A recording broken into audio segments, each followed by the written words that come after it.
of course, he feels the guilt. He was like, man, I saw in a vision a son wearing the conqueror's crown. So I was like, yo, it's due to come. And then in the process, it killed his wife, who he loved. And so as a way of making things right, in a way, he's like, well, I guess it's not meant to be.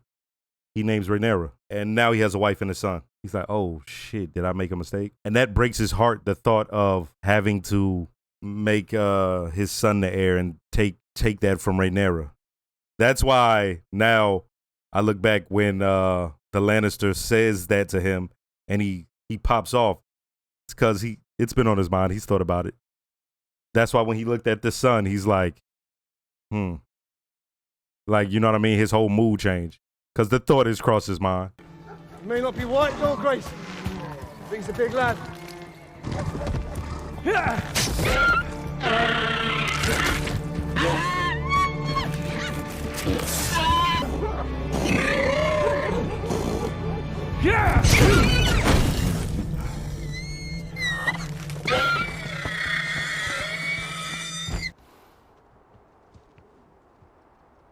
Is that the white one? Yep.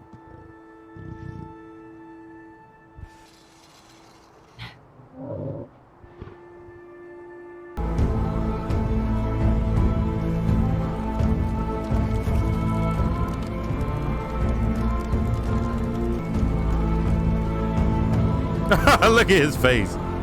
When you bore the king a son, you ended 15 years of uncertainty and doubt. Aegon, like his namesake, was born to rule the Seven Kingdoms. If Viserys were to name him heir, the realm would fate him for it. You mustn't ignore the certain truth that if Rhaenyra were to step over Aegon to ascend the throne, the realm would tear itself apart.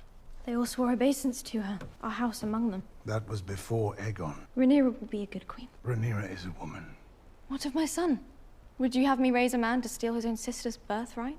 It is Aegon that's being robbed. He's the firstborn son of the king. To deny that he is heir to the throne is to assail the laws of gods and men. The road ahead is uncertain, but the end is clear. Aegon will be king. You must guide Viserys towards reason. Her wishes in this matter are irrelevant. I do believe that Rhaenyra will marry your Grace, but she must believe it is her choice to do so. Lord Corlys and Prince Daemon are losing their war. This is a plea for aid. Then why not send it? Because it is a war started by two malcontents. Perhaps that he is a good man who loves his brother. Well, if you truly believe that, my dear, then you possess a generous spirit. What do you believe, Viserys? That I am forever doomed to anger one person in the pleasing of another. Is it better for the realm if the crab feeder thrives, or is vanquished? Do you not think my decision correct? It is no consequence to what I think, as I'm often reminded. Daemon is thorn enough in my flesh. Why must every effort on your behalf be resisted, as if to the death? Because you mean to replace me with Alicent Hightower's son. The boy you always wanted. You have no further use for me. You have misjudged me, Rhaenyra. Oh, know it. You said it yourself. The lords of the realm gather like vultures to a carcass, hoping to feast on my bones. No. I do not seek to replace you, child. You've been much alone these last few years. Alone and angry. I wish to see you contented. Happy, even. You think a man will do it? A family. I had a family. What would you have me do? If it was for advantage, you would have wed Lena Velaryon. That is true enough. Strengthen your own claim. She Show gotta off make your alliances. succession. Multiply. As to your match. Make it yourself. Search him out. Find one that pleases you. As I did.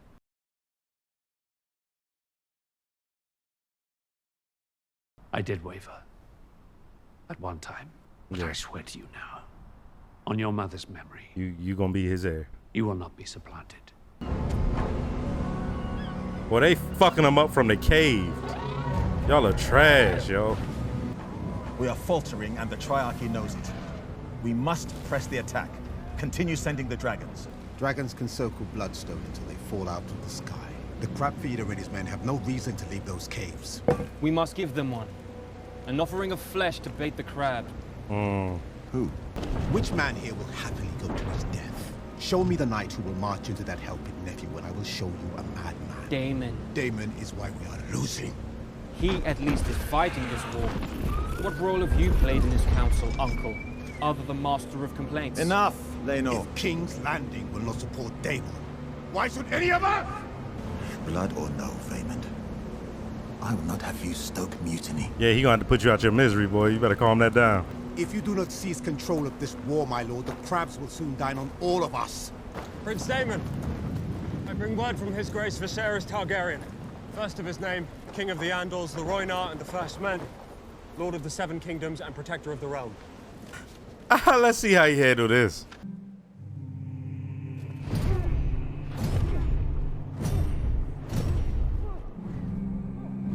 Just, we all know this by now because we watch this type of shit. It's punishable by death to do anything to the king's envoy. like he's wildin'. I have ordered 10 ships and 2,000 men to set sail from King's Landing. Though time and circumstance have seen us estranged, know that it is not my desire to see you fail in your cause.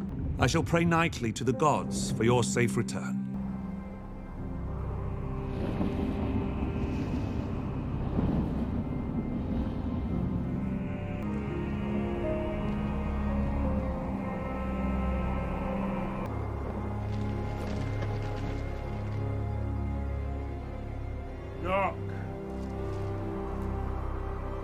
Drew him out.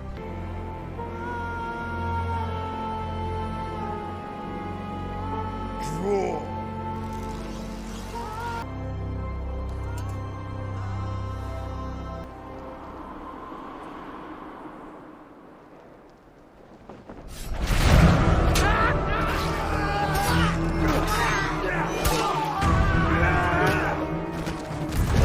Woo!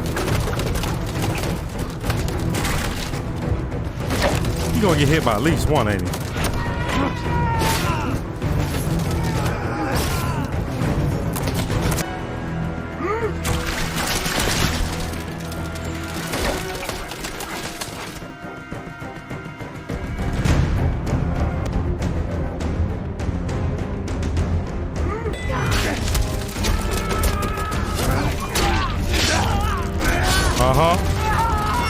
Dead.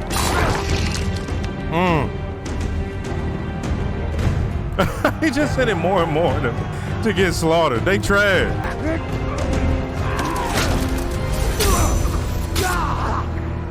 Yeah. Eventually. Well, his dragon knows he's in pain, so we saw that earlier, like.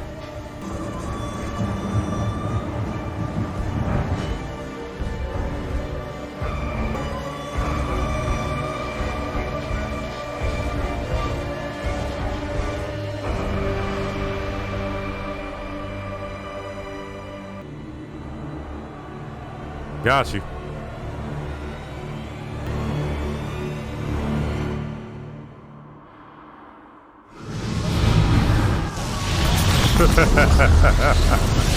Die. Die.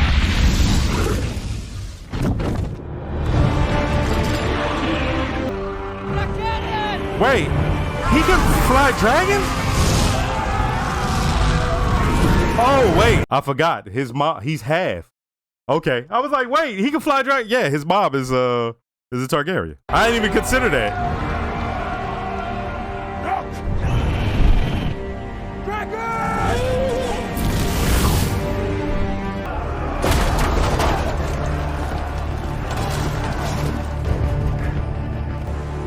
It's dope that they did this way, right? Because you know, in real life in medieval times they didn't have air supremacy.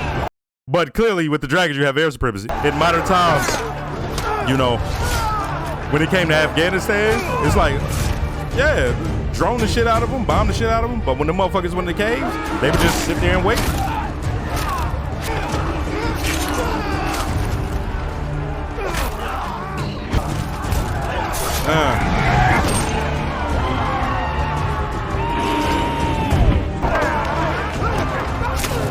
Yeah.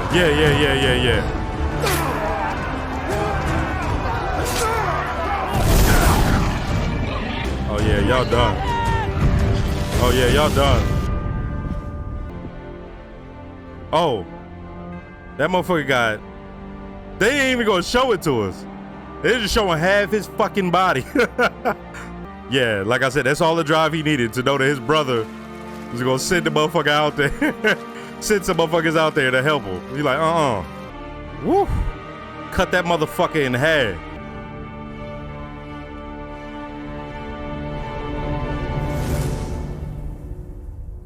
That was a legendary. Let's start here. Rhaenyra is witnessing what's happening around her. First off, Alicent, her best friend, the only person she's close with at all, right? Remember, in the court, you have no friends. It's all politics, okay? Especially when you're the king and the heir. Okay, like it's just crazy how that is. Like I said, for Viserys to be the king, you look at how lonely he is. His decision is his decision. No one's joining in on the decision with him. They're just all coming in trying to give guidance or in the place of Otto try to sway him. Okay.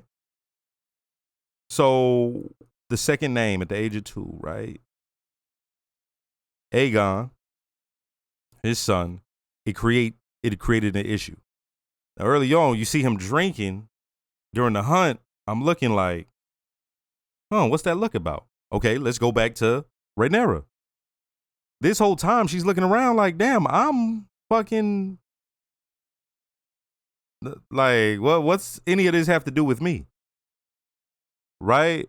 She's watching her father be happy and moved on and all that. So there's that one portion that, what about my mom, right? She still feels that, even though she's like, she understands he has to move on, she still could kind of feel away. But the first thing is who the queen now is. She didn't like how that went down, right? She brings it up later on during the conversation. Like, I can't remember the word she used, but basically what she alluded to was that, well, the best thing for you would have been to actually marry the sea snake's daughter. And he's like, yeah. Like, he had no comeback for that. He was talking all that, yeah, you marry for these reasons and all that. She was like, well, the best thing for you would have been to marry her to shore up your shit. Not the hand, like, okay, the hand is the hand no matter what. Right? She understood. Yeah, you just fucked with her. And that's the thing. You can't play her. She's smart enough. And so she's witnessing what's going on, right? So in her eyes, she understands, yeah, this motherfucker probably gonna try to take this from me. Okay. So later on, once again, we go back to where he looks at his son and he's, right? Any bit of happiness he had or joy, it just kind of vanished. And people were talking to him and they all politicking. And later on, when he speaks to Alicent, he talks about how he had the dream of his son being born, wearing the Conqueror's crown. And he assumed, because it's the woman he loved, he talked about this. He went and got his wife, like he loved his Rhaenyra's mother, right? So his thinking was, assumption, this is who I'm going to have my son with, right? And when it didn't happen and she died, he's like, okay, this is not a thing anymore. This isn't a thing. And I cannot let Daemon ascend to the throne. So what do? He makes Rhaenyra the heir. And now we go ahead and Alicent has a son, Aegon. He's like, I didn't believe. I thought he was good. And he admits to this later on. He wavered some. That's why when he looked at the baby, at young Aegon, that's why he had that sort of, his joy just went away. The thought of having to take that from his daughter, it had crossed his mind and he didn't want to do that. And like I said, when the Lannister even brought it up, he sort of lashed out like, who said I was doing that? I don't know what you're talking about. Like, boy, don't ever pretend to know our business like that, right? Like, it's because he had thought about it. Because he's like, damn, is that dream true? But the thing is, like I said, the whole thing with the stag and it being a symbol, that the white heart or whatever, And it was the symbol of those whose territory it used to be, right? So, mind you, I'm like, if they were to somehow kill that, which they didn't at the time, they could have, because that thing would have murdered them. It would have ran right through them and them fucking horses, right? But had she somehow been able to, right, like that would have been proof enough for him. But she saw it. She saw it. So we know what's up. It's like, oh no, there's something to this. It's meant for her. Okay.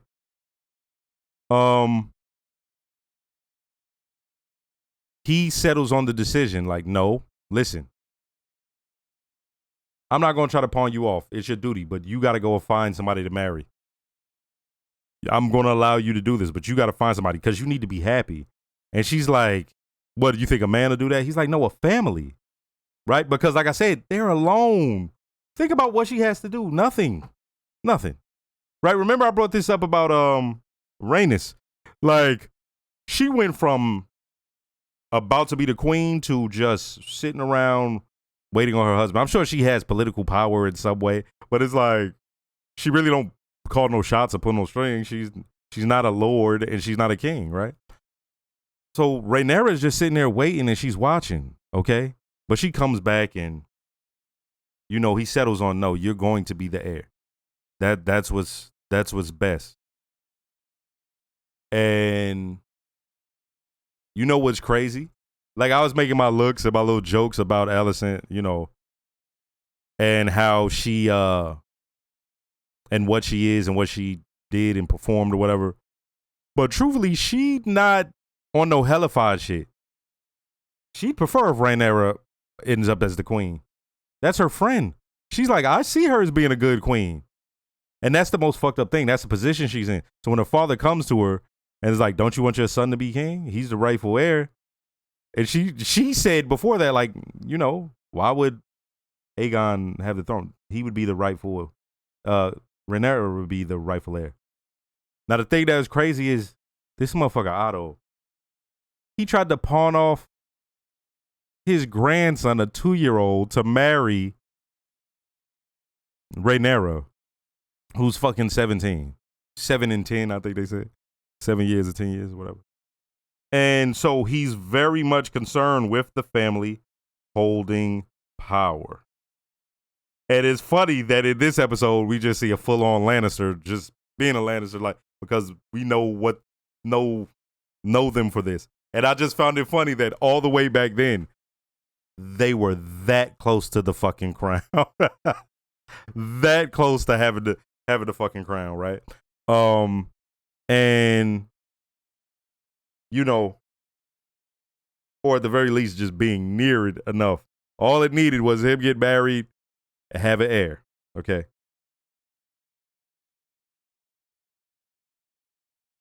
Daemon and the Sea Snake. They go and do what they do. And we understood, you can tell from early on what they were pulling with Daemon. You could just see it. You like, dang, they making him seem so evil. There has to be more to the character. And we saw that more in the second episode. By the third episode, it's like clear as day. It's not even so much that he jealous. Well, is it jealous? Well, I'd say it's envy. I'd say it's envy. I won't say he's jealous of his brother. There may be some jealousy there. But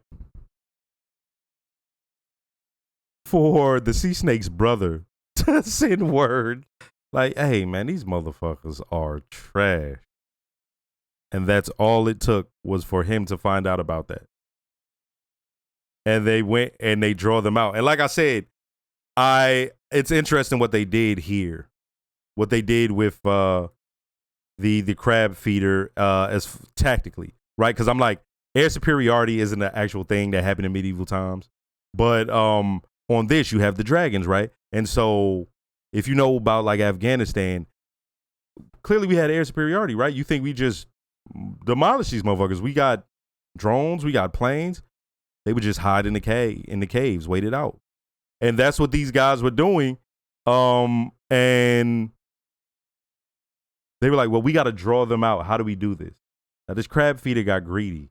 I wonder if we're going to find out more about the crab feeder and its motivations, or was this just a means to an end?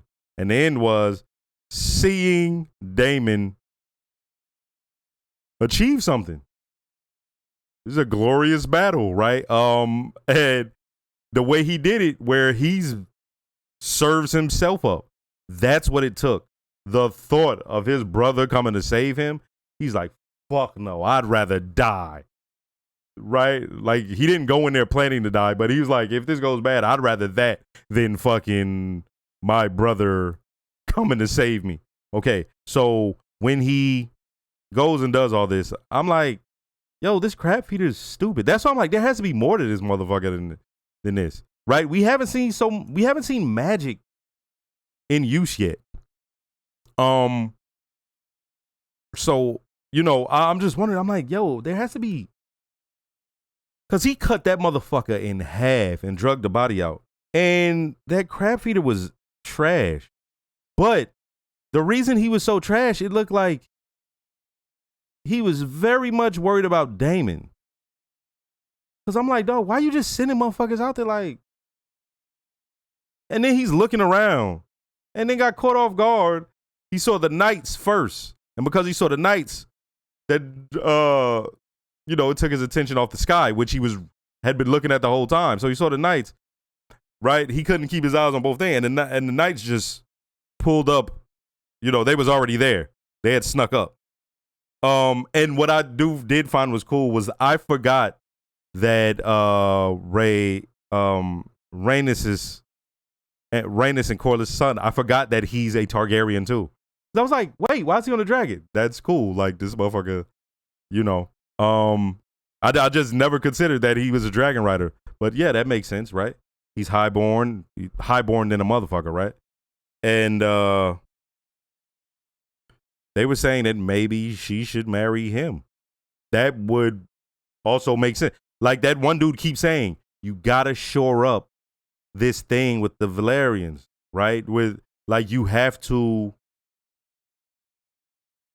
you know what I mean? And it makes sense. He's like, I'm still concerned about this.